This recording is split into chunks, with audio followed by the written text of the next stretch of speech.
सब तो सब है फेंको में चाची हमारा तना मार देली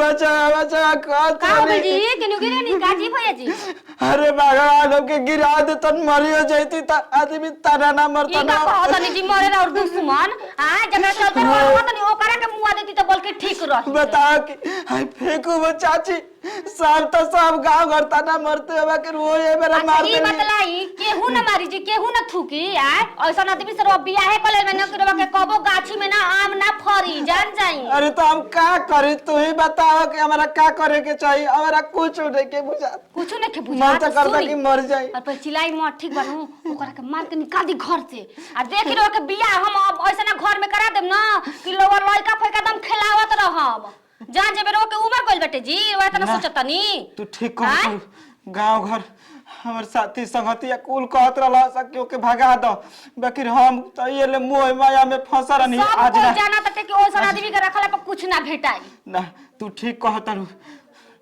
ए बेरा न केने गइलियो अब हम देखिए सुनी देखियो कर के घर से निकलाई आ देखी चट मंगनी पट बिया हम करवा तनी हमारे एगो चाची के लड़की पे जेंद्र सुगर सा दान दे सब मिली हां देखो दान दहेज हमारा के ना चाहिए बाकी ई ना बोल के हम मार के भगाइयो देनी है बियाह ना बोल ई का कहत नहीं जे काहे ना बियाह करे पहिले ओकर के मार के भगाई त सही पहिले ना तू ठीक कहत रहू ना मार के भगाई त के अपन हमके बेटी दी ओके बताई जे नहीं तेने टोटला चुआवत रहत पूरा घर में मनुष्य फैलल बाटे उनकरा चलते हां घरई में बिया का अब हम देखियन की कहवे एने उने नार बेटा का मारे गोइल बाड़ी देखी रहवा के मेरा रुई त उनकर हमें बेरा गांव घुमल अरे बजनी केने बाड़ी रे बोल खरी के जिंदगी में आगे चली रे चुचुनरिया आए तू तो बाजिन बतले बाड़ी हम बाजने की ना बाकी हम होता ना सुनतानी भगवान जी हमने के साथ तो करके गोर तो रे आए चल हमारे घर से निकल निकल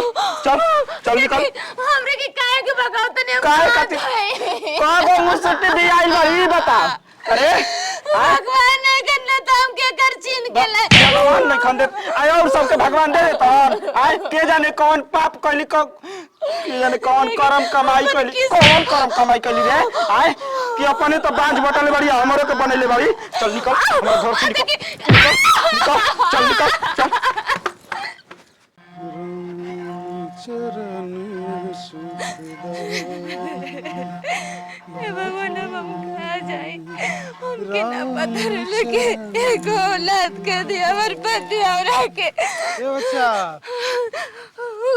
कौन है होता नहीं बाबा खुश रहो बड़ा कष्ट में लगा तो बच्चिया रोवत जाते ओ बाबा बहुत कष्ट में बनी एगो रोबे तो बने की हमारे कष्ट समझ में और कोई नहीं के समझे वाला बच्चिया तारे के कौन ऐसा कष्ट बा कि इतना रोवत गहकत जाता रू बाबा भगवान के कृपा से सब कुछ घर में बाटे बस एगो औलाद के कष्ट बाटे भगवान हमके एगो औलाद नहीं खंदेले ओ लागत बाझिन बाड़ी ना हाँ बाबा बाझिने के चलते हमारे पति आज हमरा के मार के घर से भगा देना कना दोबारा मत आइए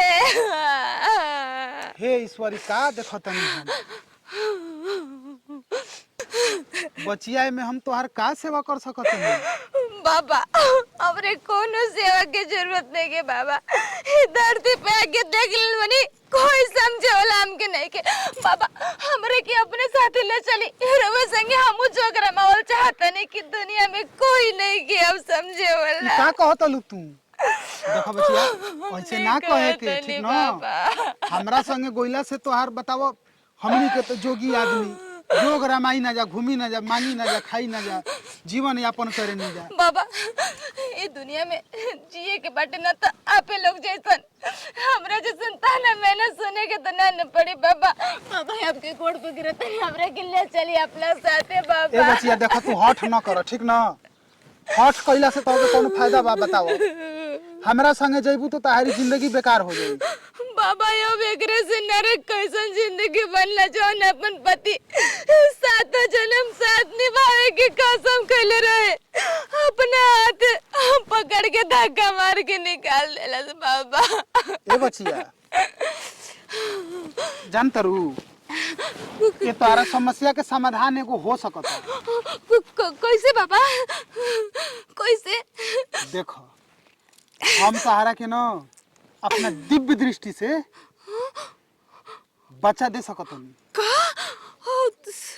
लेकिन अब तू सोच ल बचिया, अगर तारा कोनो एतराज न होखे तो हम तारा कोख के भर सकतनी अपना दिव्य दृष्टि से। बाबा बाबा और बहुत उपकार होई अगर हमरा कोख में एगो औलाद मिल जाई तो हमार घर सुने सुने लगे एगो औलाद के बिना बाबा।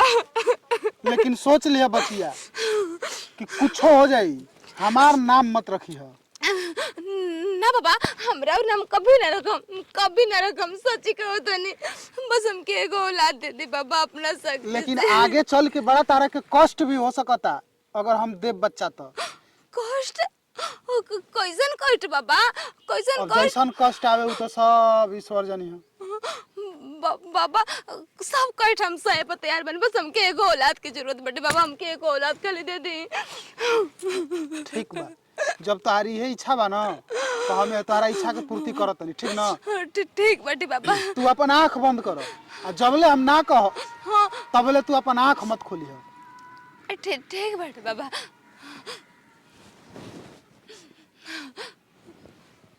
चला गुरु गोरखनाथ, हे ईश्वर, अगर हम 100 गो पुण्य कैले होखब तो 10 गो पुण्य के प्रताप ये बचिया के कोख पर डालो आ एकरा के गर्भवती करो।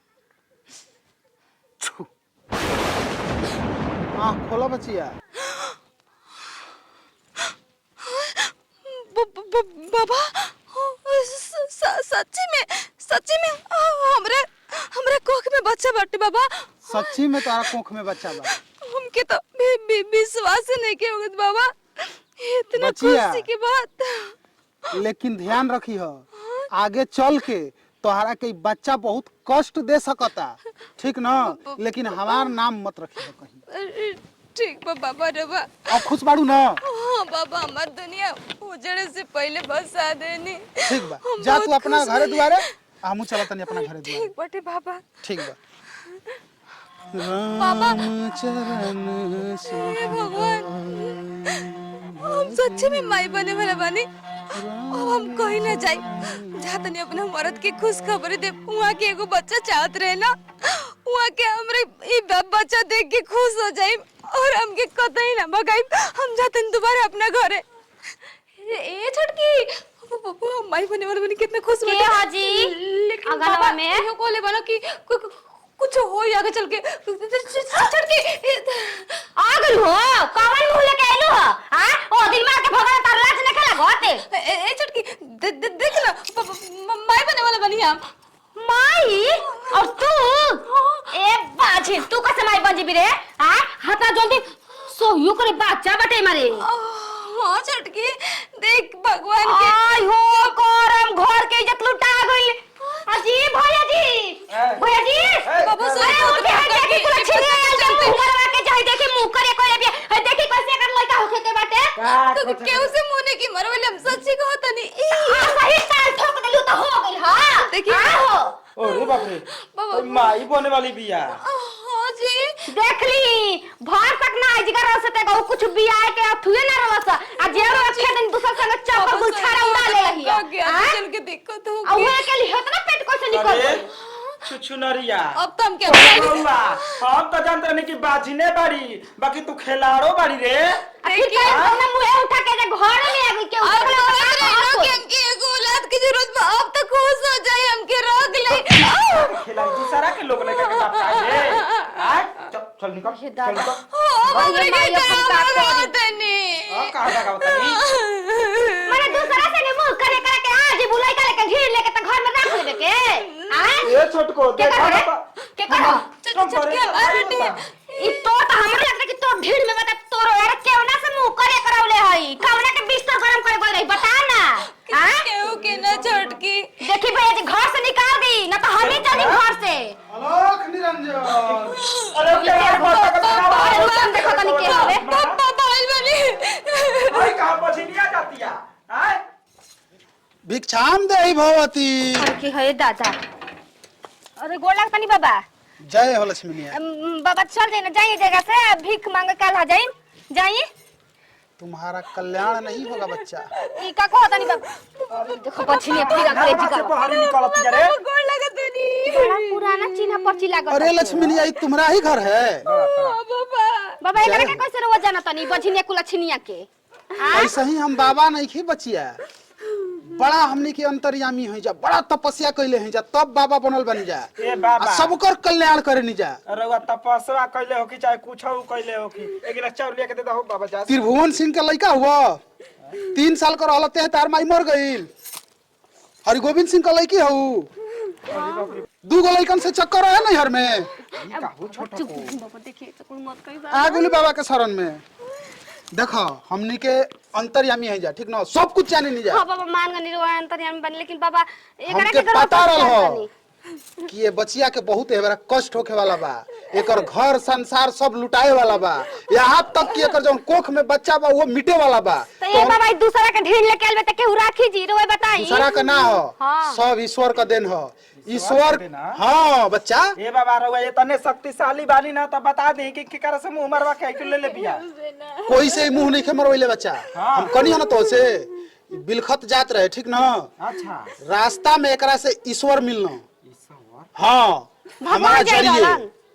हमारा जरिए आ ईश्वर का वरदान से एकर बच्चा सोच कि 1 महीना में कोई का 9 महीना का पेट कैसे निकल जाई। कल्पना करो बच्चा। हो सकेला सही में जी। आ एगो औरी बात तो के बताओ तनी, एकरा के बेरा घरे से बाहर निकालत रहो, आ अगर निकाल दिह तो फिर समझ ल कि कोनो जरूरी बा कि दूसरा से बियाह करतो तो तार लइका फइका बाल बच्चा होई। ना ये बाबा रवा ठीक कहते रहो, हमने के आँख के पट्टी खोल दानी ना, तो हम यहाँ के तो दूसरे बियाह के चक्कर में पड़ गई रहनी हां। ई बताओ माता कुंती के भगवान सूर्य देले रह वरदान में ना। हाँ जौन बाबा। कर्ण भई रहो। हाँ हाँ तो इनकर काहे नहीं हो सकल। एकदम हो सकता बाबा रवा, हमने के माफ कर दी बाबा, हमसे तो गलती। बस वही खातिर आई रहनी हो कि इनके वरदान मिलल बा, वरदान में बच्चा मिलल बा, इनके अपना लो। दीदी हमके माफ कर दी, जाय दी, हमसे गलती हो गई रहे। जा बाबा के दही चूड़ा निकालो दही चूड़ा। ए बच्चा जेवना घरे कृपा दृष्टि बनाई ना जानो, अच्छा कुछो भिक्षा कोनो चीज दान पुण्य ले ला जा, ठीक नु, कुछो ना, ए घर से तो कुछो ना ले। अच्छा बाद में लेब ना। बस तोहर कल्याण करे खातिर आई रहनी हां। जय हो भगवान तो के बाबा सुखी रहुआ रखे। आ गई ना तई इनकर तो घर से विदाई रहे है बेरा। सब ईश्वर का कृपा हो छबा, उन्हीं का मर्जी बा। राम बोलाई ना घर में चली खा लेती जा।